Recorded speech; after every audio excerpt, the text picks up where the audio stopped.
Hey, have you heard about CentOS 9? Yes, it's the latest version of CentOS that comes with exciting new features. I read about logical volume management, LVM, and how it's a powerful tool for managing disk space. Yes, LVM is an essential tool for Linux administrators. It allows you to manage disk space more efficiently and flexibly.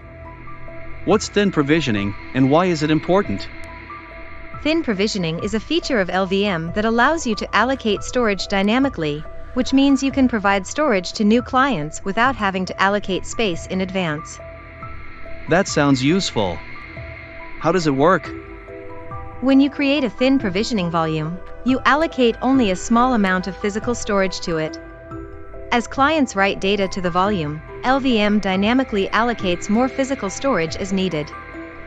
What are the potential pitfalls of thin provisioning? Over-provisioning is a common issue where you allocate more storage than you actually have, which can lead to performance degradation and data loss. How can we avoid over-provisioning? One way is to monitor volume growth and ensure that you have enough physical storage to support it. Another is to use thin provisioning sparingly and only when necessary. That makes sense. How can we set up thin provisioning volumes in LVM? We can start by creating a large volume group and setting up a thin pool with a size of 15 gigabytes. Then, we can create thin volumes and mount them as needed. That's helpful. What are the benefits of thin provisioning? Thin provisioning allows you to optimize storage space, reduce storage costs, and provide storage to new clients more efficiently.